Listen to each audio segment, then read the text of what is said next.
విశాఖ ఉక్కు ఆంధ్రుల హక్కు అనే నినాదంతో ఎంతోమంది ప్రాణత్యాగం చేసి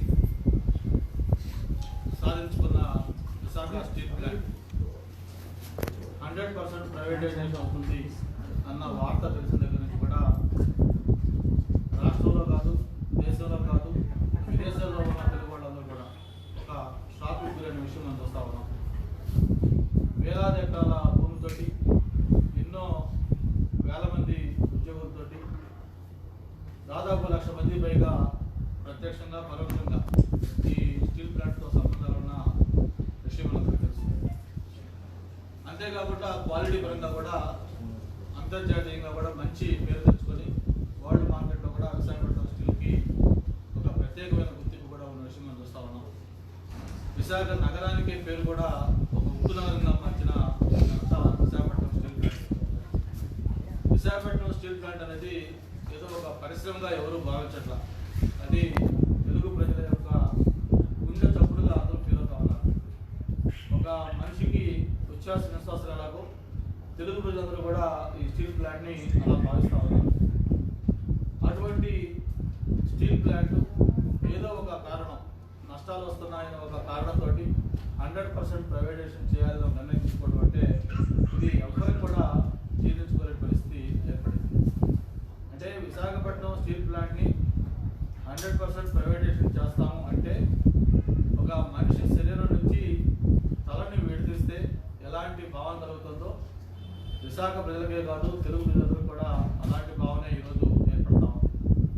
అందుకే మొన్న ఆ నిర్ణయం తెలిసిన దగ్గర నుంచి కూడా ఇంత పెద్ద ఎత్తున అటు కార్మిక సంఘాలు కావచ్చు, లేకపోతే పొలిటికల్ పార్టీస్ కావచ్చు, లేకపోతే స్వచ్ఛంద సంస్థలు కావచ్చు, సాధారణ ప్రజలు కావచ్చు, అందరూ కూడా ఇంత పెద్ద ఎత్తున స్పందించడం జరిగింది.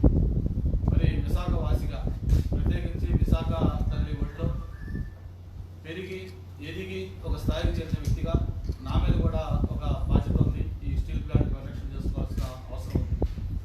మరి ఆనాడు ఎంతోమంది ప్రాణత్యాగం చేసి స్టీల్ ప్లాంట్ సాధించుకుంటే మరి ఈరోజు మన పదవులైన కనీసం త్యాగం చేసి ఈ స్టీల్ ప్లాంట్ కాపాడుకోవాల్సిన అవసరం ఉంది. ఈ స్టీల్ ప్లాంట్ ప్రొటెక్షన్ కోసం నేను సైతం దీంట్లో పాల్గొంచుకోవాలి అనే ఉద్దేశంతో ఎమ్మెల్యే పదవికి రాజీనామా చేయాలని చెప్పి కూడా మనం అనుకోవడం జరిగింది. ఇది రాజకీయాలకి, పార్టీలకి, ప్రాంతాలకి అతీతంగా ఒక ప్రజా ఉద్యమంగా మారబోతున్న తరుణంలో ఈ పదవులు అనేది తృఢపాయంగా భావించి అందరూ కూడా ముందుకు వస్తే ఖచ్చితంగా నిర్ణయం తీసుకునే వ్యక్తులపైన ఒత్తిడి పెరుగుతుంది. ఈ ప్రజా వ్యతిరేక నిర్ణయాన్ని ఉపసంహరించుకుంటారు. తప్పకుండా ప్రజల గుడ్డచప్పుడుగా ఉన్న విశాఖపట్నం స్టీల్ ప్లాంట్ ప్రైవేటైజేషన్ ఆగిపోతుందనే ఉద్దేశంతో ఈరోజు నేను ఒక అడుగు ముందుకేసి నా రాజీనామా పత్రాన్ని కూడా రాయటం, అలాగే స్పీకర్కి పంపించడం జరిగింది. వేల కిలోమీటర్ల ప్రయాణం కూడా ఒక అడుగుతో స్టార్ట్ కావాలి. ఈరోజు ఈ రాజీనామాతోటి తప్పకుండా మిగతా పార్టీలు కూడా పార్టీలకి అన్నిటికీ అతీతంగా వాళ్ళ పదవులకు రాజీనామా చేసినప్పుడు ఈ పాలకులపైన ఒత్తిడి ఖచ్చితంగా పెరుగుతుంది. ఎందుకు ఇలాంటి నిర్ణయాలు తీసుకుంటా ఉన్నారని వారు కూడా ఆలోచన మొదలు పెడతారు. ఈ ప్రజా వ్యతిరేక నిర్ణయాన్ని తప్పకుండా ఉపసంహరించుకొని స్టీల్ ప్లాంట్ మళ్ళీ మనకి ఏదైతే ఉందో అలాంటి స్థితిలోనే ఉండే విధంగా ప్రైవేటైజేషన్ కాకుండా ఉంటుంది అనే ఒక ఉద్దేశంతోనే ఈ ప్రయత్నం చేయడం జరిగింది. దీనికి అన్ని వైపుల నుంచి కూడా నాకు దాదాపు ఒక 3-4 hours ఎడ్యుకేషన్ తీసుకుంది.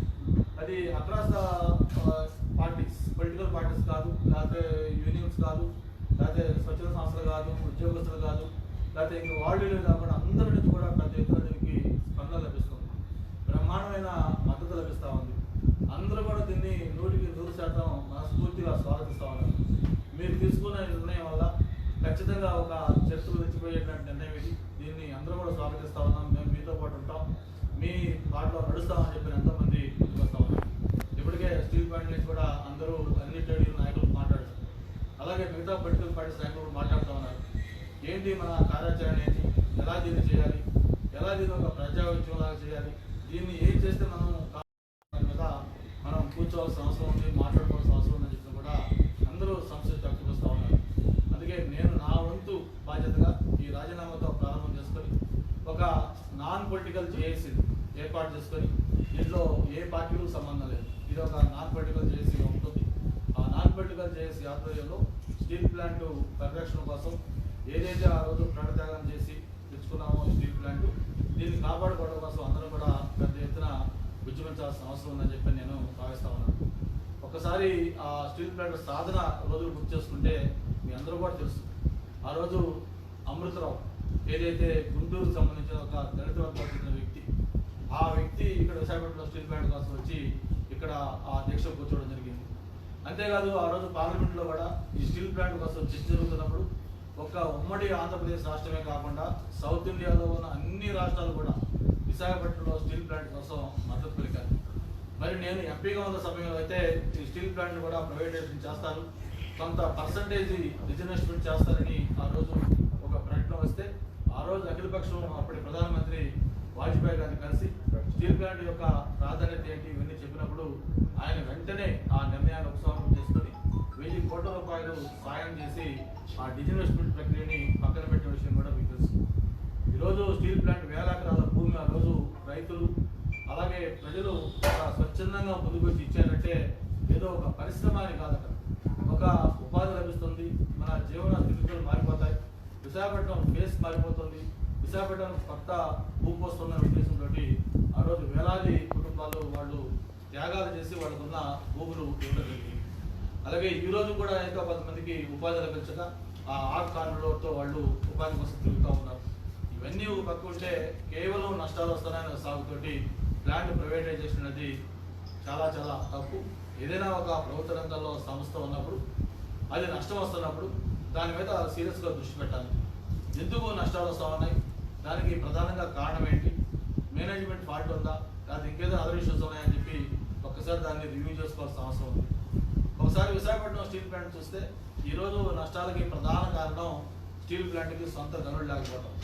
మరి క్వాలిటీ పరంగా ఈరోజు ఇంటర్నేషనల్ లెవెల్లో బ్రహ్మాండమైన పేరు విశాఖపట్నం స్టీల్ కంటే. ఇప్పుడే నేను కొంతమంది బిల్డర్స్తో మాట్లాడాను, ఏంటి విశాఖపట్నం స్టీల్ అంటే వాళ్ళు అంటారు, సార్ టన్నుకి 1000-2000 రూపాయలు ఎక్కువైనా సరే మేము విశాఖ స్టీలే వాడతాం, ఎందుకంటే అటువంటి క్వాలిటీ ఉంది ఇట్లా అని చెప్పి వాళ్ళు చెప్పడం జరిగింది. మరి ఈరోజు ఎంతోమంది ప్రైవేట్ వ్యక్తులకి కార్పొరేట్ సంస్థలకి మైన్స్ మనం గవర్నమెంట్లో అలొకేట్ చేస్తా ఉన్నాయి. అటువంటిది ఒక మంచి మైను స్టీల్ ప్లాంట్ కూడా అలొకేట్ చేస్తే దాదాపు టన్నుకి 5,000 రూపాయల పైన ఖర్చు ప్రొడక్షన్ కాస్ట్ అవుతుంది. ఖచ్చితంగా స్టీల్ ప్లాంట్ లాభాల పట్ల వస్తుంది. మరి అటువంటి చర్యలు తీసుకోవాలి తప్ప ఒక ప్రజల గుండె చప్పుడు లేకపోతే ఒక ప్రజలతో మమేకమై ఉండాల్సిన ప్రభుత్వాలు ఏదైనా నిర్ణయాలు తీసుకునేటప్పుడు ఆ విధంగా ఆలోచించాలి తప్ప దీన్ని ప్రైవేటైజ్ చేద్దాం, దీన్ని బట్టను వదిలించుకుందాం అని చెప్పి ఆలోచన చేయడం కరెక్ట్ కాదు. దీన్ని రాజకీయాలకు అతీతంగా ప్రాంతాలకు అతీతంగా ఒక ప్రజా ఉద్యమాలకు తీసుకెళ్ళి దీన్ని కాపాడుకోవాల్సిన బాధ్యత ఉందని చెప్పి నేను ఈ నిర్ణయం తీసుకోవడం జరిగింది. ముఖ్యంగా ఏ ఉద్యమం సక్సెస్ కావాలన్నా కూడా మీడియా ప్రధానమైన పాత్ర పోషించాలి. మనం గతంలో అనేక ఉద్యమాలు చూసాం, ప్రతి ఉద్యమం సక్సెస్లో కూడా మీడియా రోల్ ప్రముఖంగా ఉంది. మీరు 2 రోజుల నుంచి చూస్తా ఉన్నాను, అటు సోషల్ మీడియా కావచ్చు, ఎలక్ట్రానిక్ కావచ్చు, ప్రింట్ కావచ్చు, అందరూ కూడా దీనికి మంచి కవరేజ్ ఇస్తూ ఉన్నారు, ప్రజలకు తీసుకెళ్తా ఉన్నారు. రాబోయే రోజుల్లో మంచి ప్రజా ఉద్యమంగా మారడానికి మీ వంతు సహకారం కూడా కావాలని, ఏదైతే నిర్ణయం తీసుకునే వ్యక్తుల యొక్క మనసు మారే విధంగా వాళ్ళపైన ఒత్తిడి తెచ్చే విధంగా ఈ ఉద్యమాన్ని ముందుకు తీసుకెళ్లాలని చెప్పి కూడా కోరుకుంటూ, నిర్ణయం తీసుకునే పాలకులు ఏదైనా ఒక ప్రజా వ్యతిరేక నిర్ణయం తీసుకుంటే దాని రిప్రికేషన్స్, రియాక్షన్స్, దానికి సంబంధించిన ఫలితాలు ఏ విధంగా వస్తాయో మనం గతంలో చాలాసార్లు చూస్తాం. ఇప్పుడు రైతులు చేస్తున్న పోరాటం చూస్తూ ఉన్నాం. ఏదైతే 66 రోజులుగా చలి ఏమీ లెక్క చేయకుండా రోడ్ల పైన పడుకుంటూ వాళ్ళు ఒక మక్కువ దీక్షతోటి వాళ్ళ యొక్క పోరాటం కొనసాగిస్తూ ఉన్నారు. గతంలో తమిళనాడులో ఒక జల్లికట్టు ఉద్యమం వచ్చింది, దాన్ని ఎలాగ వాళ్ళు పోరాటం చేశారో మనం చూస్తూ ఉన్నాం. అలాగే ఈరోజు విశాఖ ఉక్కు పరిరక్షణ ఉద్యమం కూడా ఒక ప్రజా ఉద్యమంగా దీన్ని మలుచుకోవాల్సిన అవసరం ఉంది. రాజకీయాలకో లేకపోతే పార్టీలకో దీన్ని క్లెయిమ్ చేసుకోకుండా ఒక ప్రజల ఆలోచించి ఈ స్టీల్ ప్లాంట్ పరిరక్షణ కోసం అందరం కూడా కృషి చేయాల్సిన అవసరం ఉందని చెప్పని మరొకసారి మీ ద్వారా అందరూ కూడా తెలియజేసుకుంటూ, ఈ నాన్ పొలిటికల్ జేఏసీని తొందరలో ఏర్పాటు చేసుకుంటాం. ఆ నాన్ పొలిటికల్ జేఏసీ ఆధ్వర్యంలో అన్ని పార్టీలు కూడా కలుపుకొని ముందుకు తీసుకెళ్ళి స్టీల్ ప్లాంట్ పరిరక్షణ కోసం అందరం కూడా కృషి చేస్తామని చెప్పి మీ అందరికీ మనం చేస్తాం. ఎవరిపై ఒత్తిడి సార్? ఈ రాజీనామా ద్వారా ఎవరిపై ఒత్తిడి తేవాలనుకుంటున్నారు? ఎవరైతే నిర్ణయం తీసుకున్నారో, ఎవరైతే నిర్ణయాలు తీసుకుంటున్నారో వాళ్ళపై రాష్ట్ర ప్రభుత్వం దీన్ని లీడ్ చేయాలి అనే ఒక స్లోగన్ కూడా వస్తా ఉంది. అంటే రాష్ట్ర ప్రభుత్వం లీడ్ చేయాలంటే డెఫినెట్గా రాష్ట్ర ప్రభుత్వం లీడ్ చేయాలి. ఏం లీడ్ చేయాలంటే ఇది విశాఖపట్నం స్టీల్ ప్లాంట్ అనేది మన ఆంధ్రప్రదేశ్ రాష్ట్రంలో తప్పకుండా ఈ రాష్ట్ర ముఖ్యమంత్రిగా ఉన్న జగన్మోహన్ రెడ్డి గారు కానివ్వండి, లేకపోతే మిగతా ఇతర అన్ని పార్టీల నాయకులు కానివ్వండి, అగ్రపక్షంగా ఏర్పడినా సరే ఢిల్లీకి వెళ్ళి ఎవరైతే నిర్ణయం తీసుకున్నారో వాళ్ళని కలిసి ఈ ఫ్లాట్ యొక్క ప్రాధాన్యత చెప్పాల్సిన అవసరం ఉంది. ఇక్కడ మీకు ఇంకొక విషయం గుర్తు చేస్తా ఉన్నాను. విశాఖపట్నం ఒక ఎగ్జిక్యూటివ్ క్యాపిటల్ అనౌన్స్ చేసిన రోజు నేను పార్టీ లైన్స్ కూడా క్రాస్ చేసి దాన్ని నేను స్వాగతించాను. ఎందుకు స్వాగతించానంటే ఒక విశాఖవాసిగా విశాఖపట్నానికి ఒక ఎగ్జిక్యూటివ్ క్యాపిటల్ వస్తూ ఉంది, విశాఖపట్నంలో ఒక డెవలప్మెంట్ ఉద్దేశిస్తాను. నేను పార్టీ లైన్ కూడా అక్కడ క్రాస్ చేసి నేను దానికి స్వాగతం జరిగింది. అటువంటిది విశాఖపట్నంలో ఉన్న స్టీల్ ప్లాంట్ ఒక పక్క రావాల్సిన రైల్వే జోన్ కొద్దిగా రాలా, ఇంకో పక్క రావాల్సిన స్పెషల్ స్టేటస్ రాలా. అటువంటి ఎన్ని ఉన్న నేపథ్యంలో ఉన్న స్టీల్ ప్లాంట్ ప్రజల గుండె చొప్పుడుగా ఉన్న స్టీల్ ప్లాంట్ని నష్టాల సాగుతోటి 100% ప్రైవేటైజ్ చేస్తారంటే ఈరోజు దాంట్లో మనం కానీ పార్టిసిపేట్ చేసాం. ప్రజాఉద్యమంలో ఈ స్టీల్ ప్లాంట్లు కానీ పరిరక్షించుకోకపోతే అందరం కూడా ఒక చరిత్రహీనులుగా మిగిలిపోయే అవకాశం ఉంది. ఈ పదవులు అనేది ప్రజలు అనుకుంటే ఎందుకంటే పెద్ద పెద్ద పదవులు వస్తాయి. ప్రజల ఆగ్రహానికి ఒకసారి గురైతే ఏ వ్యక్తిని కూడా ఎవరు కాపాడలేరు. ఈరోజు ప్రజలు స్టీల్ ప్లాంట్ కావాలి అని అందరూ కోరుకుంటా ఉన్నారు. స్టీల్ ప్లాంట్ 100% ప్రైవేటైజేషన్ కాకూడదు అనేది ఏ సాధారణ వ్యక్తులైనా కూడా చెప్తా ఉన్నారు. అటువంటి నేపథ్యంలో నేను మిగతా రాజకీయ పార్టీల నాయకులు ప్రజాప్రతినిధులు అందరూ కూడా ఒకటే కోరుతా ఉన్నాను. పదవులు కట్టేవాడ ముందు ప్రజల యొక్క మనోభావాలు మాట్లాడుతూ వాళ్ళ ఆలోచన ప్రకారం మన అందరం కూడా ఒక తాటిపైకి వచ్చి పార్టీలకు అతీతంగా అందరం కలిసి ఈ స్టీల్ ప్లాంట్ సాధించుకోవాల్సిన అవసరం ఉందని చెప్పి కూడా తెలియజేస్తాను. రాష్ట్ర ప్రభుత్వం ఇప్పుడు ఏమైనా కేంద్రం మీద ఒత్తిడి తీసుకొచ్చుంటే ఈ నిర్ణయం తీసుకొని ఉండేది కాదని అందరూ అభిప్రాయం. ఇలాంటి పరిస్థితుల్లో రాష్ట్ర ప్రభుత్వం ఏం చేస్తే బాగుంటుంది? అదే నేను చెప్తున్నా కదా, డెలిగేషన్ తీసుకెళ్ళి గౌరవ ప్రైమ్ మినిస్టర్ గారికి అలాగైతే ఎవరైతే కమిటీ ఉందో బిజినెస్ కమిటీ అందరినీ కలిసి స్టీల్ ప్లాంట్ ఏ నేపథ్యంలో ఏర్పడింది, స్టీల్ ప్లాంట్ యొక్క ఇంపార్టెన్స్ ఏంటి, దాన్ని ఏ విధంగా మనం కాపాడుకోవాలి, దాని ఇంపార్టెన్స్ మొత్తం చెప్పి అక్కడ ఒత్తిడి తెచ్చి ప్రభుత్వం పైన దీన్ని విరమణ చేసే విధంగా రాష్ట్రపతి కూడా ప్రయత్నం చేయాలి. అది ఇష్యూ కాదు. ఏ విధంగా ఫార్మెట్ లో కావాలంటే ఆ ఫార్మెట్ లో కాదు తప్పకుండా మళ్ళీ ఇస్తారు ఇష్యూగా. అక్కడ ఎమోషనల్ గా నా చేత అప్పుడు స్వయంగా రాసి నేను రాజీనామా పంపించాను. అది ఫార్మెట్ లాగా ఫార్మెట్ పంపిస్తాను. అదే వేరే రెండో కాదు కానీ రెండో క్వశ్చన్ గా లేదండి. చంద్రబాబు వెంటనే లేఖ రాశారు కేంద్రానికి. ఇప్పుడు కనీసం ముఖ్యమంత్రి జగన్మోహన్ రెడ్డి స్పందించలేదు, లేఖ కూడా రాసిన పరిస్థితి లేదు. దీని మీద అదే నేను చెప్పిన దీంట్లో ఖచ్చితంగా ఈరోజు రాష్ట్ర ముఖ్యమంత్రిగా జగన్మోహన్ రెడ్డి గారి పైన కూడా బాధ్యత ఉంది. విశాఖపట్నం స్టీల్ ప్లాంట్ అనేది కేవలం ఒక 18,000 ఎంప్లాయీస్ కాదు, లక్షలాది మంది ప్రత్యక్షంగా పరోక్షంగా స్టీల్ ప్లాంట్తో సంబంధం ఉన్నవాళ్ళు. నేను చెప్పినందుకే ఇది ఒక తెలుగు ప్రజలకు గుండె చొప్పుడు అన్నాను. అటువంటి స్టీల్ ప్లాంట్ని కాపాడుకోవడంలో ముఖ్యమంత్రి కూడా ప్రధాన బాధ్యత ఉంది. ప్రధానమంత్రిని కలవాలంటే ఇక్కడ ఒక డెలిగేషన్ వెళ్ళాలంటే వాళ్ళకి కష్టం అవుతుంది. అదే రాష్ట్ర ప్రభుత్వం తరఫున ముఖ్యమంత్రిగా ఆల్ పార్టీ తీసుకెళ్ళొచ్చు, లేదు ముఖ్యమంత్రి గారే ఎంపీలు తీసుకుని వెళ్ళొచ్చు, కలిసి ప్రధానంగా కలిసి ఒత్తిడి తేవచ్చు. ఖచ్చితంగా చేయాల్సిన బాధ్యత ముఖ్యమంత్రి గారు ఉంటుంది. సార్ ఇప్పుడు వైసీపీ గవర్నమెంట్ ఇండైరెక్ట్ గా సెంట్రల్ గవర్నమెంట్ సపోర్ట్ చేస్తుంది. తన మీద ఉన్న కేసులు మాఫీ చేయడానికి ఇది జరిగిందని అపోహలు కూడా వస్తుంది. ఇఫ్ ఇన్ కేసు అలా జరిగితే స్టేట్ గవర్నమెంట్ కూడా వ్యతిరేకంగా ఛాన్స్ ఉందా? ఇప్పుడు ఇక్కడ స్టేట్ గవర్నమెంట్ వ్యతిరేకం, సెంట్రల్ గవర్నమెంట్ వ్యతిరేకం అంటే కూడా ఈ నిర్ణయానికి మేము వ్యతిరేకంగా ఉన్నాం. ఈ నిర్ణయాన్ని ఉపసంహరించుకోవడం కోసం ఏ విధమైన త్యాగాలు చేయడానికి సిద్ధంగా ఉన్నాం.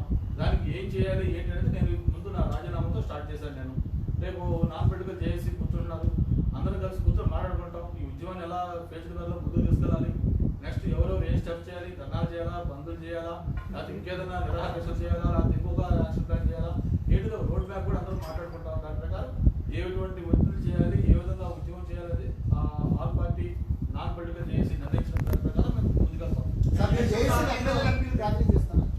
అందరూ గంటల బట్టి ఎమ్మెల్యేలు ఎంపీలు కూడా వెనక ఉంటారు తప్ప ఎమ్మెల్యేలు ఎంపీలు ముందుండి పొలిటికల్ పార్టీలు వాళ్ళు దాన్ని అడ్వాంటేజ్ తీసుకోవాలి, క్లెయిమ్ చేసుకోవాలనే ఒక ఆలోచన లేకుండా నాన్ పొలిటికల్ గానే దాన్ని ముందుకు తీసుకురావడం ఆలోచన.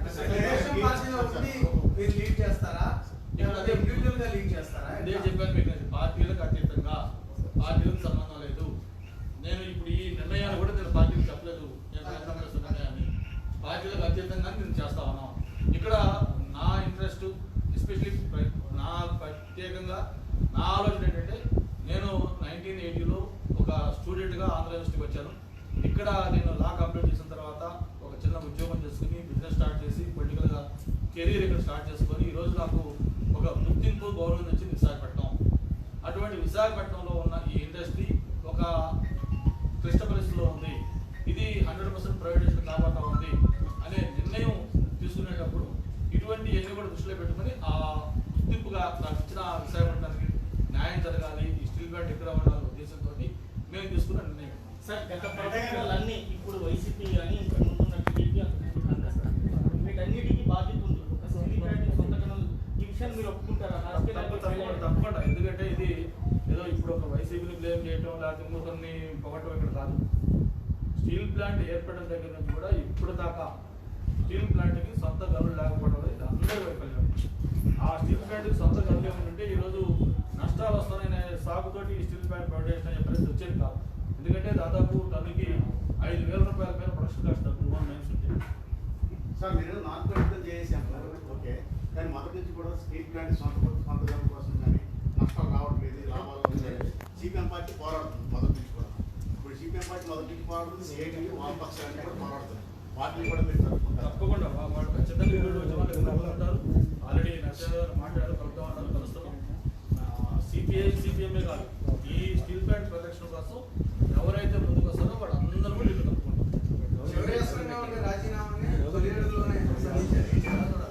అంటే ఒక ప్రెషర్ బిల్డప్ కావాలి. దీని అంటే ఇప్పుడు నేను మిమ్మల్ని ఎవరిని ప్రెస్ మీట్ రమ్మను నేను చెప్పాను. నేను ఒక చిన్న రాజీనామా చేస్తానని ఒక టీవీ ఒక పర్సన్కి నేను ఇంటర్వ్యూ ఇస్తే విత్ ఇన్ నో టైం ఇది వైట్ ఫైల్ అయిపోయింది. ఎందుకు అయిందంటే దాని అటెన్షన్ అందరూ అటెన్షన్ డ్రా చేసింది. మీరు ఇంతమంది నేను 5 o'clock అంటే కూడా కాదు, నేను లంచ్ చేయలేదు, మాకు ఇప్పుడే కావాలి, మాకు నా టీవీలో రావాలి అని చెప్పి ఎందుకు మాట్లాడగలరంటే అటెన్షన్ అర్థం వచ్చింది. అప్పుడు ఒక ఎమ్మెల్యే రాజీనామా చేస్తే అటెన్షన్ వస్తే అదే సపోజ్ విశాఖపట్నంలో ఉన్న 15 మంది ఎమ్మెల్యేలు, 3 ఎంపీలు, రాజ్యసభ సభ్యులు అందరూ రాజీనామా చేశారు అనుకోండి, 22 పార్టీస్ ఏమవుతుంది? ఖచ్చితంగా పార్లమెంట్ కూడా స్తంభిస్తారు. ప్రైమ్ మినిస్టర్ కూడా ఖచ్చితంగా ఆలోచిస్తారు, ఎందుకు ఈ విధంగా చేస్తామన్నారు, ఏంటి నిజంగా అంత ఎమోషనల్ ఇష్యూ అది, ఏదో ఒక ఇండస్ట్రీ ప్రైవేటైజ్ చేస్తే ఎందుకు అంత పెద్ద రియాక్షన్ వచ్చిందని చెప్పి వాళ్ళు కూడా రీథింక్ చేస్తారు. అటువంటి ఇంపార్టెన్స్ వస్తుంది కాబట్టి రాజీనామా అస్త్రం ఈరోజు పెట్టడం జరిగింది. రాజీనామా వల్ల ఆ స్టీల్ ప్లాంట్ ప్రదర్శన జరిగి నిజంగా 100% ప్రైవేటైజేషన్ కాకుండా ఆగిపోతే అంతకంటే మాకు ఉండే సాటిస్ఫాక్షన్ ఏది లేదు. అందుకే అటువంటి దానికి మేము స్టెప్ తీసుకుంటాం. నీతి ఆయోగ్ రికమెండేషన్ ప్రకారం అనేది ప్రైవేటైజేషన్ అది మీరు ఎలా చూస్తారు? అంటే ఒకటి నీతి ఆయోగ్ లేకపోతే ప్లానింగ్ బోర్డు లేకపోతే ఇంకోటి బోర్డు ఇవన్నీ కూడా గవర్నమెంట్లో వేరియస్ బాడీస్ ఉన్నాయి. వాళ్ళ రికమెండేషన్ ఇస్తారు. నీతి ఆయోగ్ రికమెండేషన్స్ అన్ని కూడా గవర్నమెంట్ ఇంప్లిమెంట్ చేయాలి. అల్టిమేట్గా prime minister, cabinet they have discretive powers. వాళ్ళు అనుకున్నప్పుడు నిర్ణయాన్ని ఓవర్రూల్ చేయొచ్చు, గవర్నమెంట్ ఇంప్లిమెంట్ చేయొచ్చు. ప్రజా సంక్షేమం దృష్ట్యా, ప్రజల యొక్క మనోభావాల దృష్ట్యా ఈ నిర్ణయాన్ని మేము తీసుకోవడంతో పోస్ట్పోన్ చేయొచ్చు, డిఫర్ చేయొచ్చు. 60 రోజుల నుంచి రైతులు డిమాండ్ చేస్తుంటేనే పట్టించుకోవాలి. డెఫినెట్గా పాజిటివ్ ఆలోచిద్దాం, పట్టించుకుంటుందో కొంతమంది చాలా పనులు ఉద్యమాల ద్వారా సాధించుకున్నారు. మనం చూసాం కదా, మన కడప ఉందే చాలా. ఈరోజు రైతుల ఉద్యమం కూడా మరి ఖచ్చితంగా పోస్ట్పోన్ చేస్తాం, గవర్నమెంట్ ముందుకు వచ్చింది. ఎందుకు వచ్చింది మరి గవర్నమెంట్ ముందుకు వచ్చిందంటే పూర్తిగా క్లోజ్ చేస్తామని చెప్పాల, కొంత డిఫర్ చేస్తాం, పోస్ట్పోన్ చేస్తాం అన్నారు కదా. ఓకే సార్, రాజీనామాలకు అందరూ సిద్ధంగా అయిపోతే వాళ్ళకి ఏ దృష్టితో చూడాల్సిన అవసరం లేదు. అది మీరు చెప్పండి, ఎదురు చూస్తాం.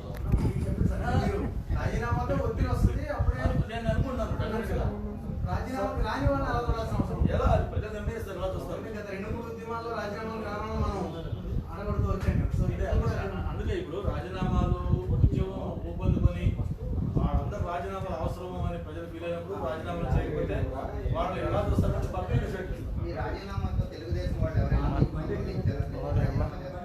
తెలుగుదేశం వాళ్ళు అందరూ మాట్లాడారు, మిగతా పార్టీ వాళ్ళు మాట్లాడుతూ ఉన్నారు. ఏంటి నెక్స్ట్ ఏంటి అని మాట్లాడుకుంటా ఉన్నారు. అది జరుగుతున్నాం.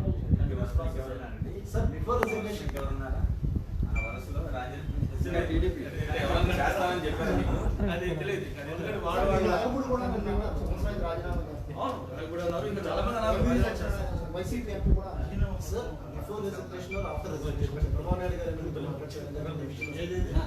బిఫోర్ రిజర్వేషన్ చంద్రబాబు నాయుడు గారు మిమ్మల్ని కన్సల్ట్ చేయడం జరిగింది ఈ విషయం. మీరేమో మాట్లాడండి. ఈ రిజర్వేషన్ రాజీనామా విషయంలో చంద్రబాబు నాయుడు గారితో పార్టీలో డిస్కస్ చేయలేదు. నేను తీసుకున్న నిర్ణయం తీసుకున్న తర్వాత పార్టీ నుంచి మాట్లాడారు.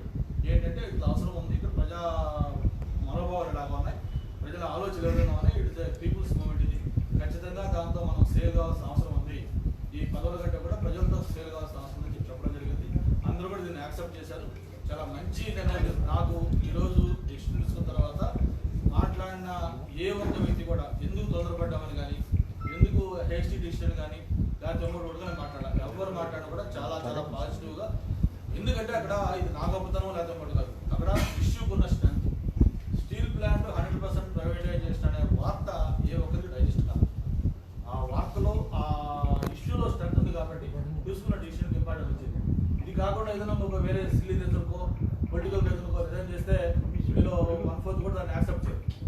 ఏదో పొలిటికల్ రీజన్ అవుతారు, ఇష్యూలో స్ట్రెంత్ ఉంది కాబట్టి దాన్ని అందరూ యాక్సెప్ట్ అంటే మీరు ఎప్పటి నుంచో రాజీనామా చేస్తారు ప్రచారం జరిగింది. మీకు ఏమైనా కలిసి వచ్చిందండి? మీరు చెప్పాలి కదా, వచ్చిందేమో తెలియదు కదా నాకు. నేనైతే విశాఖవాసిగా విశాఖపట్నం సో నా అనుబంధం దృష్ట్యా ఒక విశాఖపట్నంలో ఉచ్ఛ్వాస నిశ్వాసాలుగా ఉన్న స్టీల్ ప్లాంట్ ప్రైవేటైజేషన్ అనే వార్త మాకు డైజెస్ట్ కాలేదు. ప్రజలు కూడా అదే ఫీల్ అవుతా ఉన్నారు. సో ప్రజలతో పాటు ప్రజాప్రతినిధులు ఉండాలి అనే ఉద్దేశంతో ఈ పదవులు అనేది ఇంపార్టెంట్ కాదు అని నిర్ణయం తీసుకున్నాను. రాజీనామా కాదు ఇది. అంటే గంటగా మేము మరోసారి ఫలించుకోవాలి. దీంట్లో వ్యూహం నేను అనుకోవట్లేదు, స్ట్రాటజీనో లేకపోతే కూడా కాదు. అందులో ఏదో మెలికేదో పెట్టారంట. ఏంటిది? ఆమోదిస్తే కేంద్రం ప్రైవేటైజ్ చేస్తుంది. తీసుకున్నట్లయితే లెటర్లో నేను నా రాజీనామా ఎమ్మెల్యే పదవికి రాజీనామా చేస్తున్నాను, స్టీల్ ప్లాంట్ 100% ప్రైవేటైజేషన్ దానికి పంపించాను. అది ఫార్మెట్లో లేదు, మీరు అంటున్నారు. ఫార్మెట్ అయితే ఫార్మెట్ ఏంటో చెప్తే స్పీకర్ గారు అడుగుతాను, ఆ ఫార్మెట్ ఏంటో ఆ ఫార్మెట్ ప్రకారం అక్షరం పొలుగా కూడా రాసిస్తాను. ఇంకా ఓకే, థ్యాంక్ యూ.